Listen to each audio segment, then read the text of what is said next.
that was a good question there. So how does all this stuff help a pleasure person or a reining or a cutting horse or a rope horse? Barrel racing is a speed event. And anytime that horse is resisting you, you're adding seconds to the clock. Roping horse. Anytime that horse is not tracking that steer good and you have to steer him on that cow, seconds added to the clock. Okay, a cutting horse, if he doesn't know how to come off your left hand, your right leg, and make that turn, he's gonna hang, and you're gonna lose the cow. So all of this stuff plays. Pleasure horse, you know, the pleasure horse is judged on movement, how a horse efficiently moves.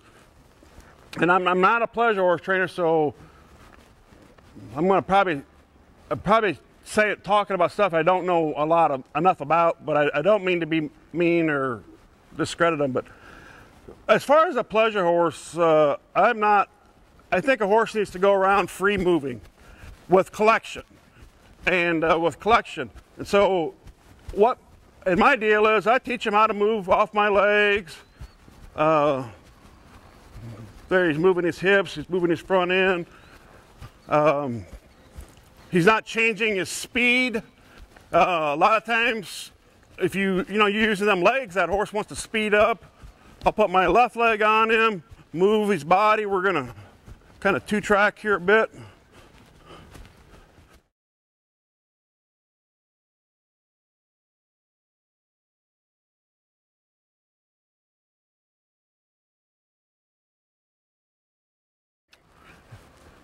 Okay, I want to stop here and I'm going to make this horse turn to the left, and somewhat like a cutter. Woo.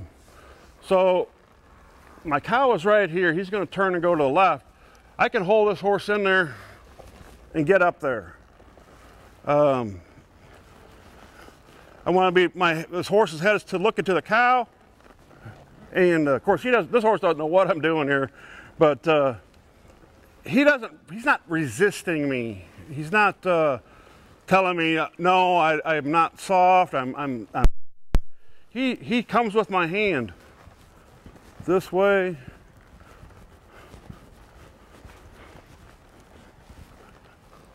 This way.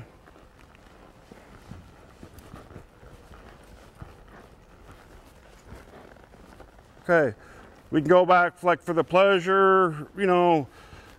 They want it framed up look, and I do too. I want my horse to look like a faster pleasure horse, basically.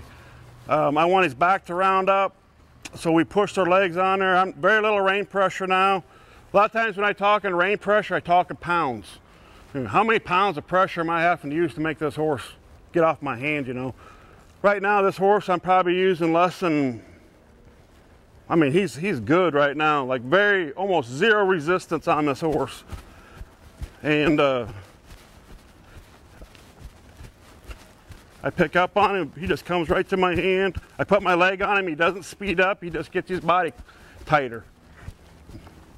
Ooh. You know, for Mike Davis training horses, I don't take 30-day horses to start them. I think it gets trainers in a lot of trouble. And I've just heard stories my whole career. You know, somebody had a horse in training with so-and-so and it bucks them off when they get it home or whatever.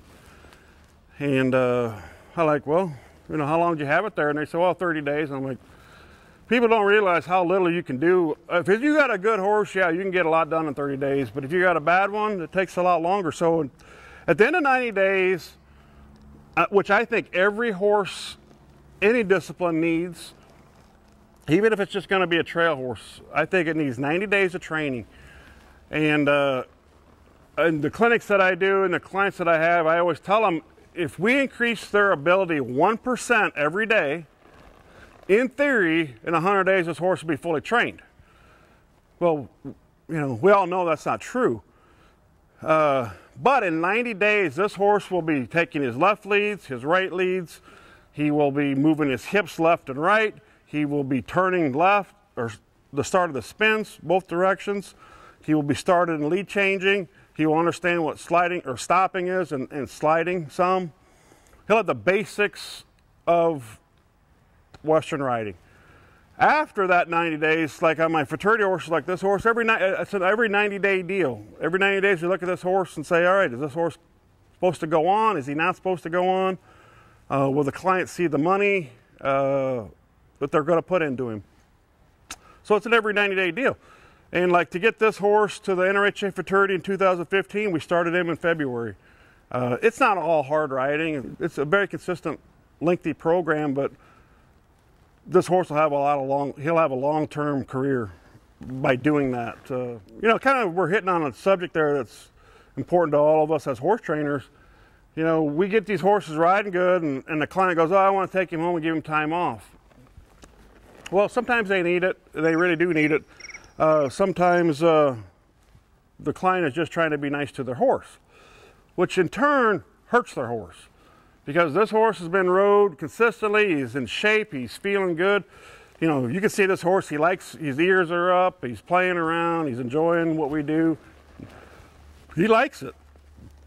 If you take this horse home, turn him out, he doesn't exercise like he does or is used to.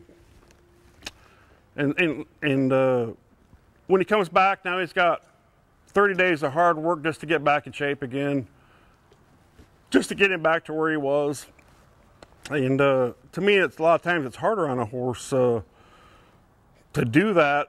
You know, on the older horse, I don't mind so much, but on a young horse, these 2- and 3-year-olds, they need a lot of consistent riding, and not that you have to train on them every day, but they need just consistent riding and discipline. It's just like, you know, kindergarten through 6th grade, then it gets a little tougher in junior high, and right now this horse is right in junior high. He's getting into the 5th, 6th, 7th grade area in his training right now. So it's getting a little more disciplined. But as long as you just get a little bit of training each day out of these horses, they stay interested. If you override them and just torture the crap out of them, then they get kind of sore and tired of it. And as trainers, we got to pay attention to that.